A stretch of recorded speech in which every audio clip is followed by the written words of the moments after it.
car thoughts with April again. I find it interesting. I was just having these thoughts this morning, and I wanted to share with you as I'm thinking about it and kind of processing it, that the first time I ever did a video for Blushing Phoenix, I had that day I had gone to the dentist because I needed to get a root canal done, or whatever the person is that does the root canals. And during that root canal procedure, they asked me, did I want the gas for, you know, helping with anxiety? And I said, sure. So they put gas on me and apparently cranked it up a little too high, and I started to spin. So they already had my mouth open. They had all the little gadgets in my mouth. They were working on me, and I started to spin in my mind, like, you know, like a nauseous spin. And I was trying to tell them, like, too much, too much, too much. And they turned it down. They turned I guess they turned it off, and then they got it at the right level and put it back on me. And as they were working on me, there was this window over here, and it was early in the morning, so the sun was coming on that side, and I could feel it. And I kind of knew when I laid down in the chair that sun was going to be uncomfortable on my body. And I am a chest and neck flusher. I have chest and neck flushing, so anytime sun hits me, or I go from like hot to cold, or, you know, it's going to make me flush. So they were working on me, and the doctor and the assistant were having a conversation, just chit-chatting, and I could feel that heat on me from the sun coming through the window. And as they were talking, I guess I started to flush, even though I had the gas on, so like my anxiety level was low. She said, the assistant goes, oh my goodness, are you okay? Is this normal for you to turn red like this? Because I think, you know, their concern is that you're going to have a reaction to latex or something that they're using, and they want to make sure you're not having an allergic reaction. And I shook my head and I said, yeah, it's normal. And I was like, it's because of the sun coming through the window. And she was like, oh, okay. She was just concerned. And I laid there with that gas on, like taking the anxiety away. The gas is truly eliminating the anxiety, but I felt so sad in my body. And I laid there with it while they were working on my tooth. And I laid there with those feelings, a little high off of this gas. And it was the moment that I first came to kind of face to face with, I got to do something about this. And I just laid there, and I remember saying to my body, I am so sorry. Whatever I've done, or whatever's happened to us, or whatever the case may be that got us to this place, I am so sorry. And this tear, you know, you're laying back in the dental chair, and this tear just dripped down my face. And I mean, I could just feel the tears welling up in my eyes. They probably thought I was like having such a major negative experience at the dentist. It wasn't even that. It was that I was having this moment with my body while I was getting my tooth worked on, which is already super uncomfortable. And I was essentially trapped and could not run away from being red in front of them and being asked about it. And, anyway, I was thinking as I was dropping my kid off at school this morning, how I found that a little symbolic, that lately what I've been realizing, truly, if you've watched any of the previous videos, that my voice, I need to release my voice. And as you all know, I don't have really any issue talking. Talking is not the problem. It's actually saying what I need to actually say. It's risking offending somebody that I love because I don't agree with their life choice, or I don't agree with something that they're doing, or they've got it wrong, and I need to say to them, or I need to challenge them. This is not about being a know-it-all. It's not about being nasty, but it's about challenging people that I love, that are used to me being such a good listener, that I'm going to challenge you. And if that makes you so uncomfortable that you don't want to talk to me anymore, I'm willing to take that risk, because I am flushing in my body because my body is telling me something. I'm flushing in my body because my voice got silenced a long time ago, and there is a reoccurring message inside of me that is saying that that you cannot speak, that you will be rejected, whatever. I don't even need to know all the details of what it is that is being said or why my body is triggering like that. I just need to know what I need to do now. And I think being on this journey of trying to figure out what it was, is it histamine? Is it my birth control? Is it this? Is it that? It's really kind of come down to all of the above in a lot of certain areas, especially when it comes to the psychological stuff. And I mean, truly, if you think about it, when you're having a psychological reaction, a negative experience, and you get your stress hormones kick in, your cortisol, your epinephrine, your adrenaline, all those things kick in.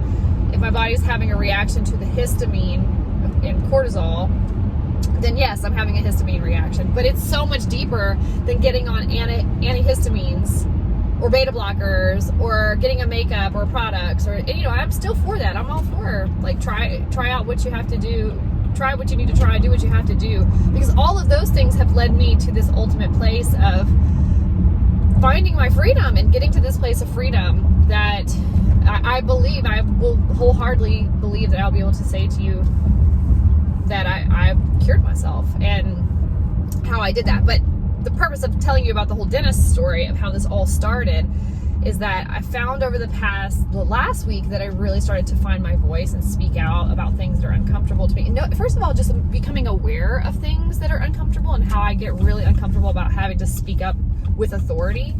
And I was at the dentist.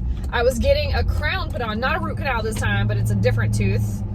It's funny because it's the tooth above the tooth. It's like basically the same spot. But the first time I had the experience at the dentist, it was a bottom tooth. This time it's a top tooth. So I already had a crown on that tooth, but it broke. So the dentist is putting a new crown on the top tooth, which is a totally different procedure, or different. It's not as uncomfortable because they're not actually doing a root canal. And I was so comfortable during that dentist appointment. And I think it's because right when I came in, I was telling them about how I, you know, if I felt anything, or if they asked if I was uncomfortable, raise my hand or whatever, and I was letting them know when I was uncomfortable or what I needed.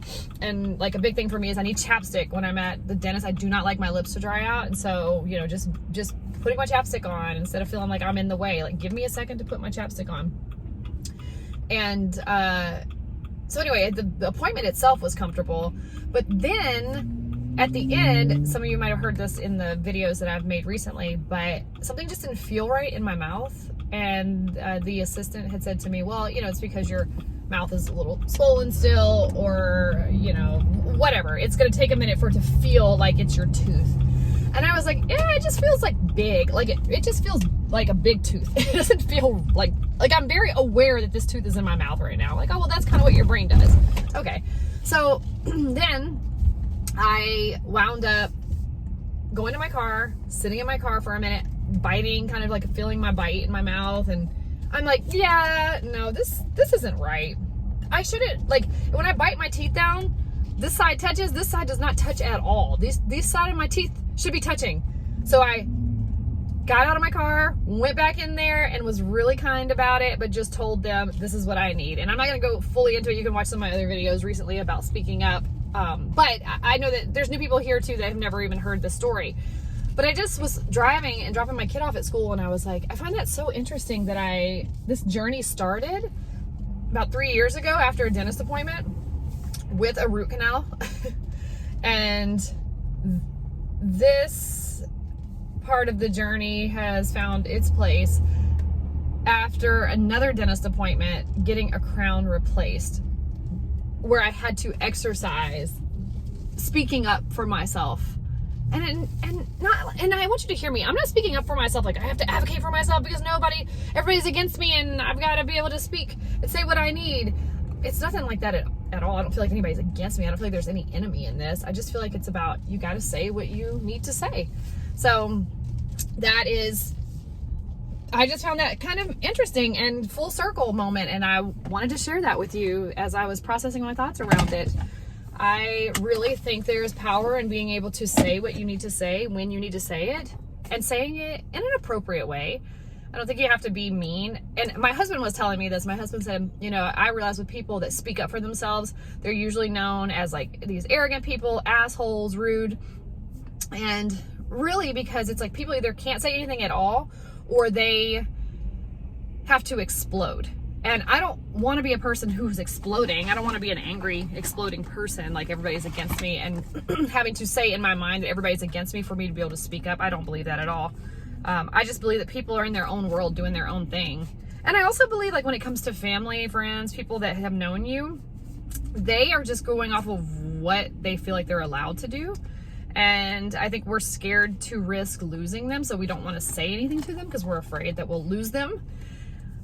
And I heard this thing the other day that said that we will play nice and we will do what we think we need to do and say what we need to say because we don't want to be ostracized from society. And when I think about my own life, I think about, not necessarily that I've been ostracized, but I already kind of feel like I don't have a place anyway, or like people don't make a lot of effort with me.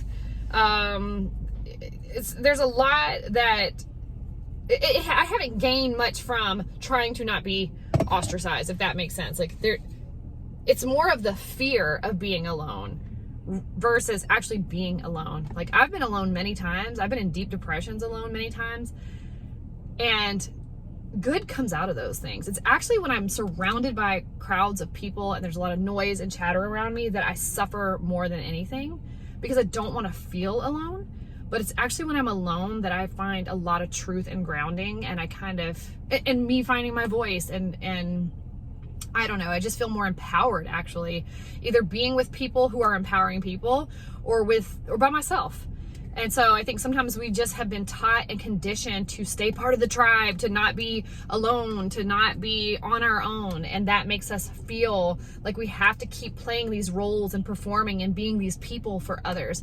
But for me, when I think about my fleshing experience and being a chronic flesher, it really has come from trying to be something for other people and taking on that persona of, like, this is just who I am. I'm a nice person. I don't go against the grain. And then I think about people who are doing things with their lives, who I respect and who have challenged me. And those people have loved me enough to hurt my feelings a little bit in love, like, not just being rude, but just love me enough to hurt my feelings.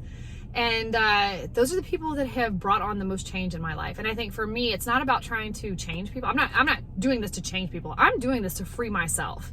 And if people want to come with me on the journey, then let's go. And those that are like, she's rude, she's changed, then it's been a nice ride. But this new version, this elevated, evolving version of April can't stay behind.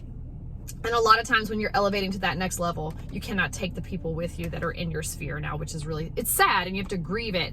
But, you know, my husband made this comment about somebody who was just kind of disappointed in him recently. And he said, you know, I can really look at the situation like they really fucked up, or I can look at the situation like they did exactly what they were supposed to do so that I can move to the next phase of my life. And so I love that. I said, I love that you said, you're giving yourself a choice of how you want to look at it. Did they really fuck up, or did they do exactly what they're supposed to do so you can move to the next level of your life in that next phase? Because it frees them and it frees you, and you're going to move on regardless. So it doesn't matter ultimately. And it just, I love that it frees you and it frees them, because we don't have to be angry to use our voice. We don't have to be angry to set our boundaries. We don't have to be angry and feeling like victims to our circumstances. Does that make sense? Let me know if you're there. Let me know if that's something you've been dealing with in your life, or if you've gone through that already and how that worked out for you, because I am so excited. I can't even tell you how excited I am. But anyway, just dropping in with a car chat as I'm moving from one place to the next, and I will see you in my next video.